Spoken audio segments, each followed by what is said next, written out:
Hey guys, this is a really cool pedal. So my friends at Walrus Audio have sent me their new Xero Poly Looper, and it's the perfect pedal for math rock, Midwest emo, and post rock. So the Xero is a 2-channel looper with the ability to add speed and reverse effects, but what's really cool about it is that you can treat it as 2 looper pedals in one. For example, you can have channel 1 and channel 2 communicate with each other, or you can actually have them be completely independent. Meaning, if you create loops in one channel, you can create overdubs in another channel and add speed and reverse effects selectively. Also, this pedal has a really unique polyrhythm looping feature, which is unlike anything I've seen. This is just the tip of the iceberg, we'll get into it in the video. Let's go. So the pedal has 3 modes. It has synced, unsynced, and it has polyloop. And I want to show you guys the first mode, which is more like a traditional looper pedal. So what that means is that the very first loop that you make will set the overall length for the rest of the loops. Now what's unique though about the polylooper is you can create your overdubs in the second channel. And so when they're in the second channel, you can edit and manipulate them in ways that you couldn't do in another looper. So for example, you can lower the volume, or you could add speed effects just to the overdubs, which allows you to have this kind of more dynamic and interesting sound.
The next mode I want to show you guys is the unsynced mode, and this one is really unique. So the way it works is that it makes channel 1 and channel 2 completely independent of each other. For example, you can record something in channel 1, and then you can record something in channel 2. However, the thing you record in channel 2 will not be defined by the length of what you recorded in channel 1. So both of them can be whatever length you want, they just have zero influence on each other. Now this has some really interesting applications for like textural sounds, so it would be really great for something like post-rock, or even something like jazz, where you can have these cool textures that are kind of going against each other. Anyways, let's check it out.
For the final setting, I want to show you guys the polysync mode or the poly loop mode.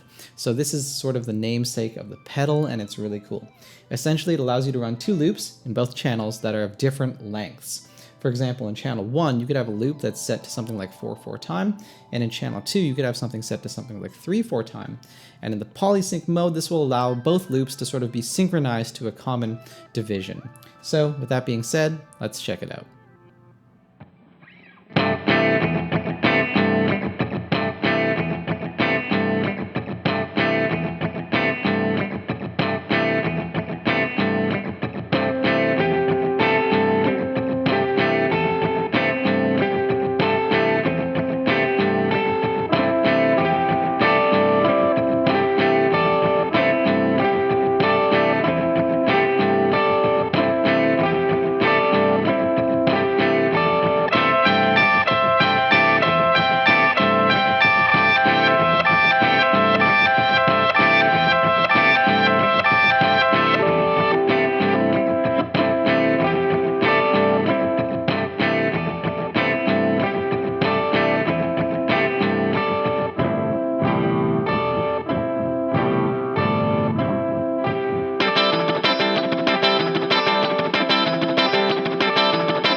Hey guys, that's it for the video. Thanks so much for watching, and a huge thanks to Walrus Audio for sending me the pedal and sponsoring this video.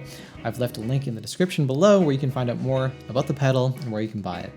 Anyways, thank you again for watching. I'll catch you guys in the next one. Bye.